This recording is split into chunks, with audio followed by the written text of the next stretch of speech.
2 ঘন্টার মধ্যে ওসিকে সরিয়েছি, সেনাবাহিনীর মেজরকে চেঞ্জ করেছি, বুটে এমপি হয়নি, ক্ষমতায় এমপি হয়েছি। এমনি দাম্ভিকতাপূর্ণ বক্তব্য দিচ্ছিলেন বাংলাদেশ জামায়াতে ইসলামী থেকে নির্বাচিত সংসদ সদস্য পটুয়াখালীর বাউফল থেকে জনাব শফিকুল ইসলাম মাসুদ। তিনি আজ জামায়াতে ইসলামী এবং ইসলামী ছাত্র শিবির আয়োজিত ঈদ পুনর্মিলনী একটি অনুষ্ঠানে বক্তব্য দিতে গিয়ে এমন দাম্ভিকতাপূর্ণ এবং অদ্যতপূর্ণ আচরণ বলেন। এই শফিকুল ইসলাম মাসুদ শুধুই যে আজকেই বলেছেন তা নয়, তার বিরুদ্ধে এর আগেও এ ধরনের কথা বলার রেকর্ড রয়েছে। তিনি একবার বলেছিলেন, রাজশাহী বিশ্ববিদ্যালয়ে ইসলামী ছাত্র শিবিরের কাছে যে পরিমাণ অস্ত্র আছে, সেই অস্ত্র দিয়ে তারা রাজশাহী বিশ্ববিদ্যালয় থেকে প্রশাসনকে 1 সপ্তাহ দূরে রাখতে পারবেন, এবং তিনি সেটাও বলছিলেন রাজশাহী বিশ্ববিদ্যালয়কে তারা 1 সপ্তাহ স্বাধীন করে রাখার ক্ষমতা রাখেন। জনাব শফিকুল ইসলাম মাসুদ প্রায়শই আমরা দেখি তার যে অদ্যতপূর্ণ বক্তব্য এবং কথাগুলো বিভিন্ন অনুষ্ঠানে বলে থাকেন। তার উপর এর আগেও আমরা দেখেছি শেখ হাসিনা ওয়াজেদ যখন ক্ষমতায় ছিলেন, অবশ্যই তার উপর অনেক নির্যাতন হয়েছে, নিপীড়ন হয়েছে, অনেক সময় বিনা বিচারে তাকে আটক রাখা হয়েছে। তবে স্পেসিফিক্যালি এক এক সময় যদি বলেন, এক একটা কারণে হয়তো তাকে আটক করা হয়েছিল, সেটার অনেকগুলাই বৈধ ছিল না। কিন্তু এইবার তার এই যে কথাগুলো, বিশেষ করে তত্ত্বাবধায়ক অন্তর্বর্তী সরকারের সময়ে তিনি যেভাবে কথা বলতেন, এখনও তিনি সেই একই ভাষায় অদ্যতপূর্ণ আচরণ করেই যাচ্ছেন। প্রশ্ন হচ্ছে তার এই ক্ষমতার উৎস কোথায়? তিনি বলছেন, বুটে এমপি হননি, ক্ষমতায় এমপি হয়েছি। হোয়ার হি গট দিস পাওয়ার? এবং কেনই বা একজন, যেহেতু আগে তিনি সংসদ সদস্য ছিলেন না, তখন তার কথাগুলো নিয়ে হয়তো বা মেঠো বক্তৃতা বা একজন সন্ত্রাসী বা জঙ্গি যেটাই বলেন, হয়তো অনেক ক্ষেত্রে মানুষ সেটাকে খুব একটা আলোচনায় না নিলেও এখন তার কথাগুলো অবশ্যই আলোচনায় নেবার দাবি রাখে। কারণ যেহেতু তিনি একজন সংসদ সদস্য এবং বাংলাদেশ জামায়াতে ইসলামী সংখ্যার বিচারে যাই হোক না কেন, তারা এখন সংসদের বিরোধী দল। জনাব শফিকুল ইসলাম মাসুদ তিনি এক্স্যাক্টলি কি বলেছেন সেই পটুয়াখালীর বাউফল উপজেলার সূর্যমণি ইউনিয়নে জামায়াতে ইসলামীর জনসভায় আজকে তার এই বক্তব্যের পরপরই তার এই বক্তব্যটা সোশ্যাল মিডিয়ায় প্রত্যেকটি মিডিয়ায় আমি দেখলাম কাভারেজ দিয়েছে, এবং বিভিন্ন জায়গা, পক্ষ এবং দিক থেকে সেটার নিন্দা জানানো হচ্ছে। তিনি এক্স্যাক্টলি কি বলেছেন আমি সেটা একটু সংক্ষেপে পড়ে নিই তার মূল কথাগুলো। বক্তব্যের একটি ভিডিও ভাইরাল হয়েছে। তিনি বলছেন, 2 ঘন্টার মধ্যে ওসিকে চেয়ার থেকে সরিয়েছি, 2 ঘন্টার মধ্যে সেনাবাহিনীর মেজরকে চেঞ্জ করেছি এখান থেকে। অনেকে বলে বুটে এমপি হয়েছেন, আমি বলি খালি বুটে এমপি হই নাই, পাওয়ারে এমপি হয়েছি। পাওয়ার দেখাইতে আইসেন না, পাওয়ার দেখাইবে 5 লক্ষ মানুষ। গত শনিবার বাউফল উপজেলার সূর্যমণি ইউনিয়ন পরিষদের সামনে ঈদ পুনর্মিলনী অনুষ্ঠানে প্রধান অতিথির বক্তব্য দেন স্থানীয় সংসদ সদস্য জামায়াতে ইসলামী ঢাকা মহানগর দক্ষিণের সেক্রেটারি শফিকুল ইসলাম। ওই অনুষ্ঠানে সভাপতিত্ব করেন ইউনিয়ন জামায়াতের আমির মুজিবুর রহমান বাচ্চু। সংসদ সদস্যের ওই বক্তব্য ফেসবুকে ছড়িয়ে পড়ার পর আলোচনা ও সমালোচনার জোর বয়ে যাচ্ছে। অনুষ্ঠানে নিজের সম্পর্কে শফিকুল ইসলাম মাসুদ বলেন, দর্শক আপনারা খেয়াল করবেন তার কথাগুলো এবং তার ল্যাঙ্গুয়েজ এবং তার বডি অ্যাপ্রোচটা আপনারা খেয়াল করবেন। ফাইজলামি করেন মিয়া, শফিকুল ইসলাম মাসুদ কি জিনিস এইটা বাউফলের মানুষকে দেখানোর দরকার নাই।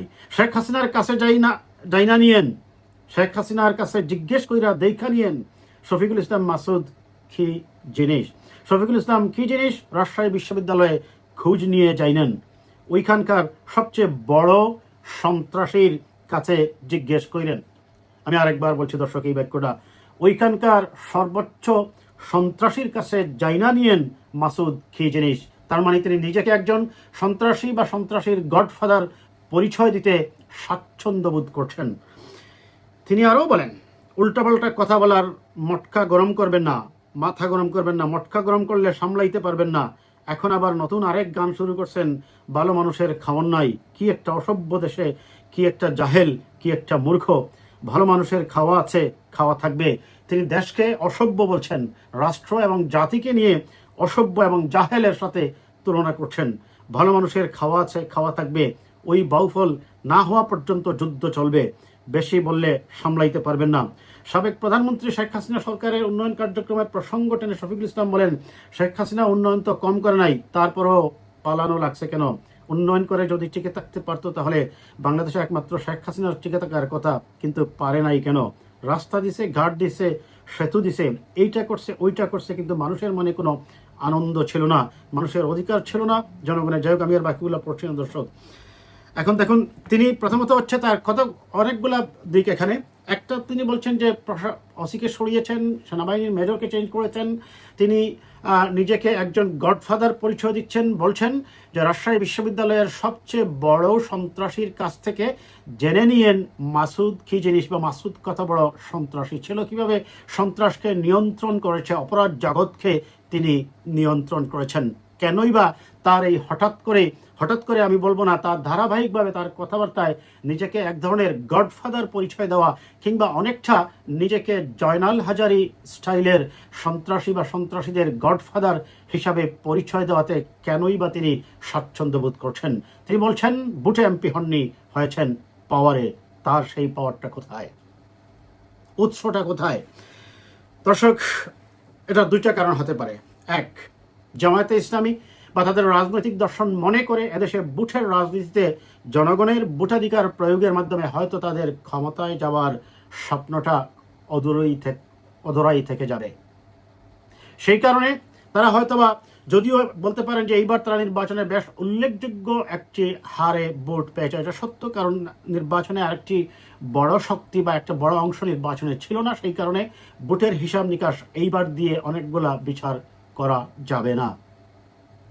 তাই তিনি যেহেতু মনে করছেন যে নির্বাচনের মাধ্যমে ক্ষমতায় যাওয়া সম্ভব নয়, তাই তাদের ক্ষমতায় যাওয়ার স্ট্র্যাটেজি তিনি হয়তো বা পাল্টাতে চাচ্ছেন। তারা নিজেদেরকে সন্ত্রাসী বা জঙ্গি সংগঠনের নেতা কর্মী বা একজন সন্ত্রাসীদের গডফাদার হিসাবে মানুষের কাছে নিজেকে উপস্থাপন করে এক ধরনের ভীতি সঞ্চার করতে চাচ্ছেন সমাজের কাছে, যাতে করে মানুষ ভয়ে মুখ না খুলে।